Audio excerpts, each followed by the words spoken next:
பெரிய உடம்பா இருக்கிறதுனால நான் சொன்னேன், இந்த அடி ஆட்கள் மாதிரி கட்ட கிட்ட கொடுத்தீங்கன்னா நான் பின்னாடி ஓரமாக நின்றுக்குவேன் சார், எனக்கு அது ரொம்ப பிடிக்கும் வில்லனா அப்படின்னு. ஐயோ இந்த படத்துக்கே நீ தான் ஹீரோவா நினைக்கிறேன். ஹீரோவான்னு எனக்கு சிரிப்பு வந்துருச்சு. சார் என்னடா நீ சிரிக்கிற அப்படின்னாரு. இல்லை சார் நீங்கள் ஒருவேளை சார் ஹீரோங்களா? நீ தான்ப்பா ஹீரோ. ஒரு கதை உன் ஃபோட்டோ பார்த்தோன்னே நீ சரியா இருப்பேன்னு நான் தீர்மானிச்சிட்டேன். அப்போ எனக்கு ஒரு பெரிய ஐயோ எனக்கு நம்பவே முடியல. இப்போ நான் ஓகே சொல்றதுக்கு முன்னாடி அவங்களே ஃபிக்ஸ் பண்ணிட்டாங்க. உடனே அதில் 2 பேர் இருப்பாங்க இல்லையா, எப்பவுமே ஒரு சினிமா ஆஃபீஸில் என்ன பேர் சொல்ல வேண்டாம், பாதி பேர் மேலே போயிட்டாங்க, பாதி பேர் சினிமா விட்டு வெளியே போயிட்டாங்க. அதில் ஒரு 4 பேர் சிகரெட்டு குடிச்சிட்டே பார்க்குறான் என்ன. இல்லை செல்வா இந்த கேரக்டருக்கு ஒத்து வராதுன்றான். ஐயோ இவர் ஓகேனாலும் விட மாட்டான் போல் இருக்கு. எதுக்கு ஒரு மேக்கப் டெஸ்ட் வச்சுட்டேன் என்ன அப்படி ஒரு 2 பேர்.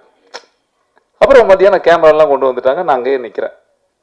மேக்கப் டெஸ்ட் எடுக்கிறாங்க, நாங்கள் நின்றுட்டு இருக்கேன். மேக்கப்லாம் போட்டுட்டு எல்லாம் உள்ளே போய் ஆர்வமாக நிற்கிற போது அந்த சிகரெட்டு குடித்த அந்த 4 பேர் அப்படியே திருப்பி அந்த ரவுண்டு கட்டி பார்க்குறாங்க.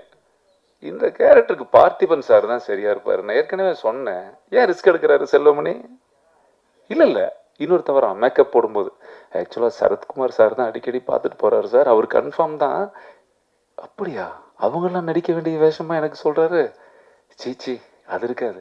இல்லை சார் அதுக்காது அதுதான் சார். இப்போ இதெல்லாம் சொல்லி எனக்கு டெஸ்ட்டுக்கு கூப்பிட்டு போகிறாங்க.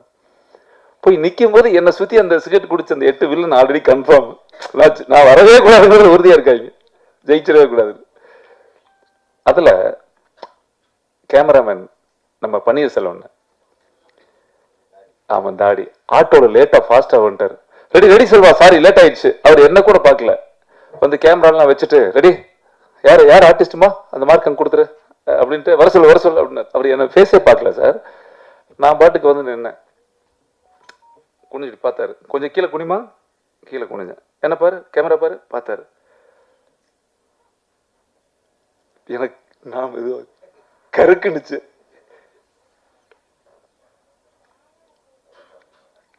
இப்படியே பார்த்தாரு.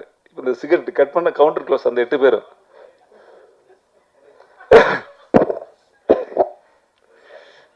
சைலண்டா இருந்தேன். பண்ணிரல 2 நிமிஷம் யோசிச்சு, செல்வா நல்லா இருக்கானடா இவனுக்கு எதுக்கடா டெஸ்ட் அப்படின்ட்டாரு. ஆமா எனக்கு அப்படியே ஆடிட்டேன் நான். நல்லா இருக்கானா சார், எதுக்கு டெஸ்ட் இவனுக்கு, நல்லா இருக்கான், வேற ஆர்டிஸ்ட்லாம் வர சொல்லுன்ட்டார். எனக்கு அப்படி கன்ஃபார்ம் ஆச்சு. இன்னைக்கும் அவர் என்னுடைய சிறந்த நண்பராக இருக்கிறாரு பன்னீர்செல்வம் சார்.